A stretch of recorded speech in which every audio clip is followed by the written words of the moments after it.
السلام عليكم ورحمة الله. ازيكم يا شباب؟ عاملين ايه؟ يا رب تكونوا بخير.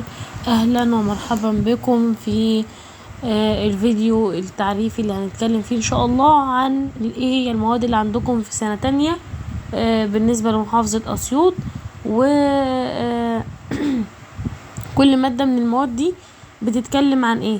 الناس خايفة من تانية قوي، يعني انا بيجيلي كم رسائل منكم. انا عارفة ان المواد جديدة وان انت كل ما بتطلع ففي ليفل اصعب، في تمريض نساء، في طب نساء، في تمريض اطفال، طب اطفال، استراتيجيات، مش عارفة انجليش، مش عارفة ايه. عارفة ان في كتير، وكمان العملي في بروسيجرز، في حاجات كتير عليكم السنة دي. انتوا يمكن ايه يعني هتبقوا الدنيا قلقانة شوية، بس لا والله احنا هنظبط كل المواد دي. يمكن انا عايزة اقول لكم ان تمريض نساء شوية صعبة عشان هتتكلم على الفيميل بشكل عام، وهناخد الفيميل جينيتال سيستم. هنتكلم عن التشريح بتاع الجهاز التناسلي الانثوي بشكل كامل. هنتكلم عن الكونسبشن، هنتكلم عن زي ما هنبدأ ناخد الحمل وناخد الولادة والرضاعة، وبعد ما هنخلص الام وكل اللي بيحصل لها واللي بتعمله، كمان هندخل على الطفل ناخده من اي تو زد، اللي هو الطفل بيتولد ازاي، طب هو اتولد، طب مش عارفة عنده ايه، طب الحجم بتاعه بيبقى كام، طب الوزن بتاعه يبقى. لا يعني انا ده الاوفر فيو بشكل عام كده على المنهج وعلى موادك بشكل عام. تعالى بقى امسك لك ماده ماده وكتاب كتاب اقول لك احنا هنتكلم عن ايه فيه. بص يا شباب، اول حاجه معانا هنا جايب لنا الاناتومي بتاع الفيميل جينيتال سيستم، اللي هو التشريح والايه اللي هيتكلم فيه عن الجهاز التناسلي الانثوي. وانا عارفه ان الجزء ده رخم. هقول لك يعني ايه منثى، هقول لك يعني ايه الليبيا ماجورا والليبيا منورا، الفاجينا عندنا الفالوبيان تيوب او اليوترس، الرحم، الاوفر، المبيض، مش عارفه. هنتكلم عن كل ده. خلصنا الجزء ده ندخل على الكونسبشن، وازاي بيحصل حمل، وازاي بيحصل فيرتلايزيشن، ويعني ايه امبلمنتيشن، وايه الفرق بين فيرتلايزيشن وامبلمنتيشن، ايه البلاسينتا والمشيمه والامبلايكال كورد والحبل السري والامنيوتيك ممبرين والامنيوتيك فلود اللي هو السائل اللي بيبقى موجود. يعني لا هنتكلم عن حاجات في الماده بتاعه النسا دي هي ممتعة. يعني انا عايزة اقولك هي صعبة شوية عشان كمصطلحات جديدة، بس كتير شوية وتقيلة في الالفاظ، وتقيلة في المعنى، ولكن هي ممتعة ليه يا دكتور؟ علشان يا شباب انت بتبقى فاهم اللي بيتقال، مش برغي مثلا زي مادة هقولك زي حقوق الانسان في سنه اولى، او زي الاخلاقيات. ما برغيش في حاجه انت مش فاهمها واقعد اقول لك قوانين وتواريخ، لا مفيش الكلام ده. انت هنا بشرح لك على جسم الانسان، فاوريدي سواء الطفل او الست، فبتبقى فاهم ومستمتع اصلا، لان انت بتبقى حابب تعرف ايه اللي بيحصل. هكلمك على الانتينيتال كير، وايه الرعايه اللي بنعملها للست قبل الولاده. ليه الست بتتابع مثلا في الحمل مع دكتور، وبتتابع كل قد ايه؟ في اول 3 شهور من الحمل كل قد ايه، وفي اول تاني 3 شهور، وتالت 3 شهور كده. طبعا احنا كنا متفقين في سنه اولى ان احنا مقسمين ان الحمل ل من 9 شهور لفيرست ترايمستر وسكند ترايمستر وايه وثيرد ترايمستر. هنتكلم عن الجزء ده. هنتكلم على الديستربنسي اللي ممكن تحصل في البريجنانسي، المينور ديستربنسي اللي هو الاضطرابات اللي ممكن تحصل في الحمل، إيه اللي هيحصل فيها. هكلمك لو حصل بليدنج، نزيف في الحمل، بنعمل ايه. هنبدأ نتكلم عن الجزء ده كمان. لو في شوك في اللوبستاتريك، يعني ايه اصلا، ويعني عبارة عن حالة او ستيت من السيركولاتوري فيلير، او ان حصل مثلا هايبوتنشن ضغط وطي، وديكريزد او نقص في التيشو برفيوشن، وايه اسبابه، والدياجنوزس احنا بنشخص ازاي، والكلام ده كله. البري اكلامبيزيا عارفين بقى اللي هو تسمم الحمل اللي يحصل، ليه بيحصل تسمم حمل اصلا وبيحصل امتى. الدي ام اللي شبعنا منه في سنه اولى في تمريض بالغين وخدناه بما فيه الكفايه وكلنا نسمع عنه، الدايابيتس ميليتس. هناخد بقى سكر الحمل وليه ليه يعني ايه اللي خلى فيه حمل يحصل مع سكر ليه، والضغط اللي بيجي بسبب الحمل برضو اللي احنا هنتكلم عنه. هنتكلم كمان عن الهايبريمسيس جرافيديريوم، اللي هو يا شباب تلاقي الست مثلا الصبح تقول لك والله انا دايخه، لا والله انا هرجع. يا ستي بترجعي ليه؟ ايه علاقه الحمل برضو انت؟ هنعرف كل ده. هكلمك عن الانيميا اللي بتيجي مع الحمل، والبورنوفرايتس مع الحمل، اللي هو الانفكشن اللي ممكن تحصل في الرينال بلفس يا شباب، والليبر عملية الولادة. أخيرا وصلنا لعملية الولادة. بتبقى ازاي. واخر حاجه البربريم او فتره اللي هو البريود افتر الدليفري، الفتره اللي بعد الولاده اللي بنسميها فتره النفاس باللغه العربيه. والبوست نيتال كير اللي هو رعايه ما قبل الولاده بقى بالنسبه للست. ده بالنسبه للماده، يعتبر انا شرحتها لك في دقيقتين، عرفتك الماده هي ايه وتحفه. يعني انتوا اعتقد انتوا هترتاحوا نفسيا بعد الفيديو ده قوي. بعد كده يا شباب البيدياتريك نيرسينج كورس هنا هيكلمنا عن ايه. هقولك الكونتنت عندك هنا ان هو هيقولك الاوفر فيو عن الاطفال او البيدياتريك نيرسينج. بمعنى ايه بقى؟ يعني ندخل على شابتر الجروث والديفلوبمنت. ده بقى عيش حياتك انت اصلا، يعني هتلاقي الترم خلص وانت لسه في الجروث والديفلوبمنت اللي هو ازاي. يعني شابتر مليان قوي او اوفر بشكل اوفر. انا عن نفسي ما بحبش الشابتر ده، اسالني ليه هقولك هو سهل بس محتاج حفظ اوفر. محتاج تعرف النورمال نيو بورن انفانت، هنتكلم عنه. طبعا الطفل اتولد تمام والدنيا تمام وعرفت وزنه لما بيتولد، ادخل على الفتره الانفانسي وعرف لي سنه بيبقى كام ووزنه بيبقى كام وطوله كام وحجمه حوارات. يعني انت هتلاقيك بالتوه. التودلر الطفل اللي بيبدأ يحبو بقى خلاص، ثم البري سكول قبل ما يدخل مدرسة، ثم السكول وخلاص كده دخل المدرسة. طب هسكت الطفل دخل المدرسة اسكت؟ لا. الادوليسنس فترة المراهقة بقى والشباب بتاع انا مالي، يعني مش حوار انا مالي، هي معلومات مفيدة صراحة بس الفكرة كتير فاهم. الهيلث بروموشن الشابتر اللي بعد كده هنبدأ ندخل على ايه. لو الطفل ده عملنا له ويننج فطام عملنا له فيدنج تغذيه، هعمله ازاي. اميونيزيشن لو هياخد بقى مثلا تطعيمات، لو هكلمك على اي اكسيدنت حصلت له ازاي اعملها بريفنشن. كمان الهاي ريسك يونيت شابتر ليه. كمان الكير او الرعايه اللي هنعملها للطفل اللي هو ويز الجاسترونتستين ديسوردر. لو الطفل مثلا عنده اسهال، لا الطفل مش عارفه عنده ايه في المعده بشكل عام، برضو ده ليه شابتر.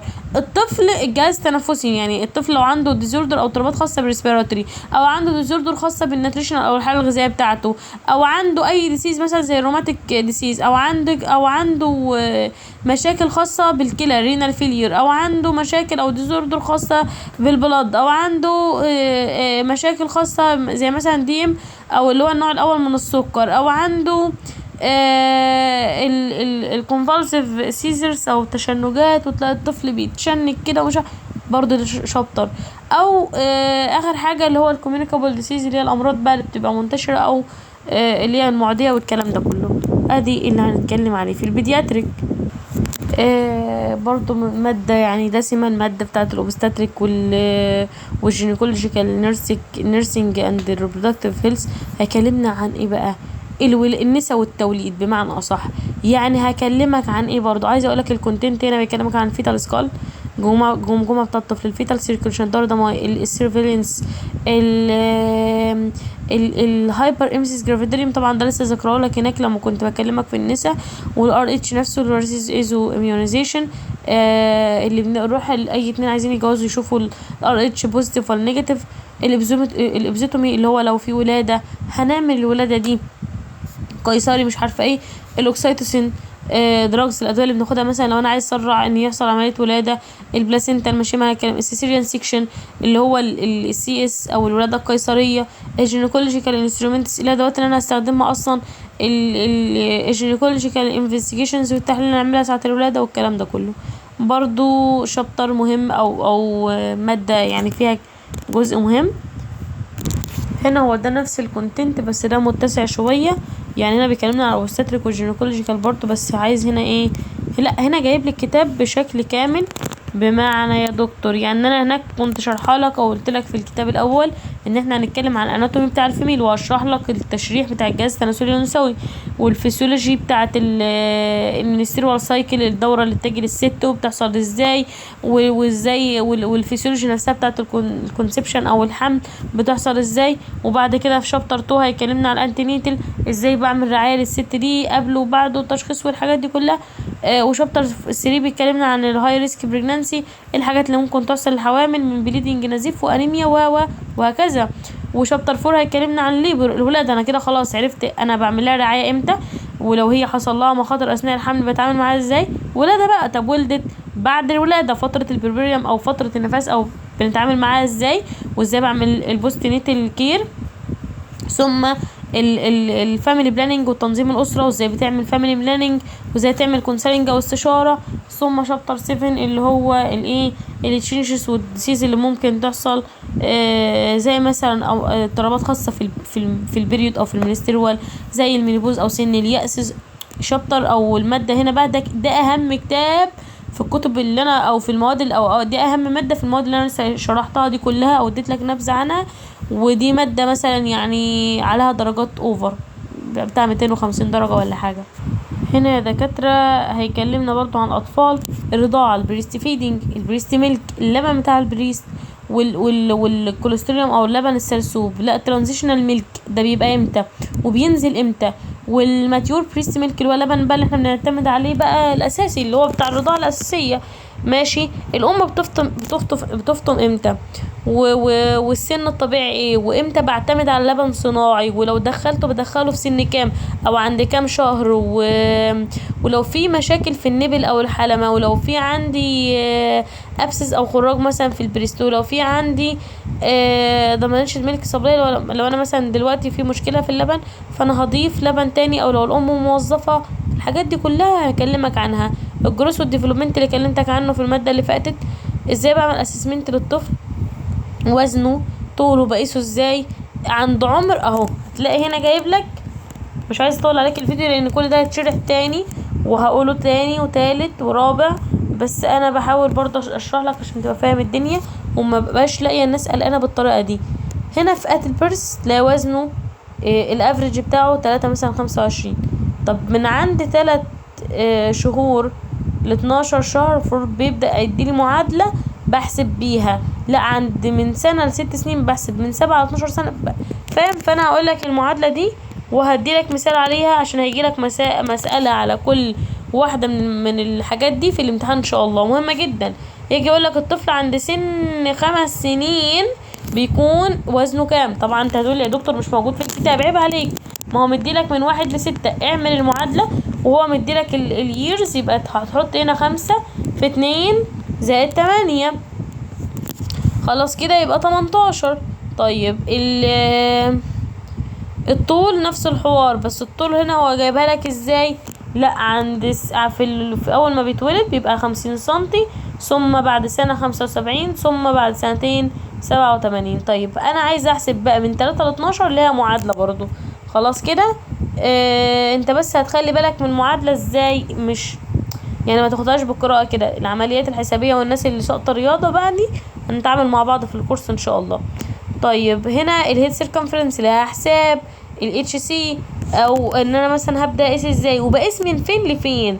يعني هو جايب لك هنا هتقيس من اباف الهير واباف الاي برو او الحاجب بتاعه.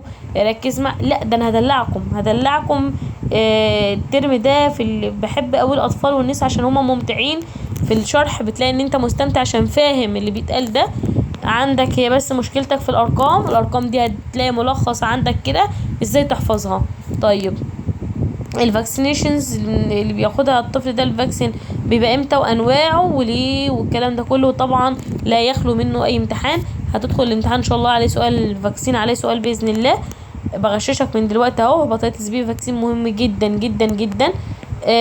بيجيفن ايه، بيتاخد اي ام، لا ده بيتاخد اس سي، لا ده مش عارفه ايه، وايه هي ال اسمها ايه الانديكيشن بتاع الفاكسين ده، بناخده ليه والطفل ياخده ليه والكلام ده كله. هكلمك على الشابتر اللي بعد كده. لو في دايريا اسهال تعمل معاه ازاي، لو في كونستيبيشن للطفل، لو في عايزه بس اجيب لك ايه الريسبيراتوري الجهاز التنفسي. بص مش هسيب لك بقى حاجه للطفل هنا غير لو هنتكلم عنها، يعني هكلمك على حالتي لو حصل ازمه للطفل، حصل مشكله في الجهاز التنفسي. اخر حاجه ماده الاستراتيجيات، هي مش صعبه، هي بس محتاجه تكنيك معين تتذاكر بيه وتفهمها بيه، والله ما هتلاقي صعوبه اطلاقا. عايزه تتكلم عن ايه الماده دي عايزه تتكلم على اول حاجه نيرسينج اديوكيشن. ازاي ان انا ببدا اتكلم. بص هي بمعنى استراتيجيات وانا بدرس نساء وبدرس اطفال، فهندخل الدنيا في بعض شويه. يعني يا دكتور يعني هتلاقيني مثلا بنعمل لك ايه هي البرنسبل او المبادئ بتاع التيتشنج والتعليم او الليرنينج في النيرسينج. التيتشنج والهيلث اديوكيشن استراتيجيز النيرسينج، والاوديو فيجوال ماتيريال، الحاجات اللي انا ممكن استخدمها. على الشابتر ده سهل جدا بتاع الاوديو فيجوال ماتيريالز ده. والهيلث اديوكيشن كتثقيف صحي او كتوعيه يعني، وايفالويشن وريفرنسز دي اللي هو المراجع اللي احنا بنجيب منها. طيب تعالى اوريك مثلا سي شابتر بتاع الانترودكشن كالبدايه يعني. هتلاقيه بيكلمك على اوفر فيو عن نيرسينج اديوكيشن، بعمل ايفالويشن للتيتشنج رول اوف النيرسز. يعني يا شباب يقول لك ان النيرسينج او التمريض is unique among the health professions in that a patient education has long been considered a major component. يعني ايه يا شباب؟ يعني من الاخر هو بيقول لي والله التمريض ده حاجه فريده شويه حوالين الهيلث بروفيشن او الصحه بشكل عموما، لان هنبدا نتكلم على البيشنت اديوكيشن وازاي يعمل له تثقيف وازاي يعمل تثقيف للمريض وهكذا. طب يعني ايه تيتشنج اصلا يا دكتور؟ قال لك اصل الديفينيشن بتاع التيتشنج ده بيريفير او بيشير لthose learning experiences that are facilitated by a human being. يعني ايه؟ يعني والله عملية التعليم دي احنا بنتعلم بنكتسب خبرات اللي هو learning experiences، وبتسهل للإنسان مثلا مش بيبقى نوت فيديو، مفيش فيديو، مفيش تي في، مفيش التكست بوك اللي ممكن استخدمه او كمبيوتر او بروجرام والحاجات دي كلها. لا، عملية التيتشنج دي انا بعلم، فهي بكتسب، بتشير للليرنينج اكسبيرينسز الخبرات اللي بتبقى عندك وبتبدا تستخدمها. طب التيتشنج از ان ارت دي حلوه قوي قوي قوي، اللي هو عمليه التعليم كايه؟ كفن. التيتشنج از ساينس، طب التعليم كعلم معناها ان هو سين في تيرمز او في المصطلحات بشكل سيستماتيك او بشكل ممنهج، بحيث ان انا ايه في عندي تيست للسيريز او النظريات والابروتشز او كنهج احنا ماشيين ليه كتيتش او كتعليم. فور انستنس على سبيل المثال، وهبدا اشرح لك بقى الماده. انا ممكن تلاقي شرحت لك الماده دلوقتي، مش عايز اطول عليك. احنا كده المواد بتاعتك عرفتك كل ماده بتتكلم عن ايه وايه الكونتنت بتاعها، ومش عايزاكم تقلقوا والله المواد حلوه. السنه دي تحقق تقدير اعلى من السنه اللي فاتت. وقول لي ليه؟ هقولك عشان انت كنت لسه مش عارف حاجه، والتمريض وانجلش ومش عارفه مصطلحات لاتينيه. لا دلوقتي الدنيا بقت اهدى، حتى لو الليفل بتاع المواد بقى اعلى. وانا معاكم في اي حاجه، متقلقوش من اي حاجه. اي استفسار انتوا عايزينه ابعتولي، اكتبولي رسائل على الصفحه على اليوتيوب، اكتبولي كومنتس، اكتبولي على الواتس، هتلاقونا متواجدين معاكم باذن الله وبرد عليكم في اسرع وقت ممكن. بالتوفيق يا شباب، والسلام عليكم ورحمه الله.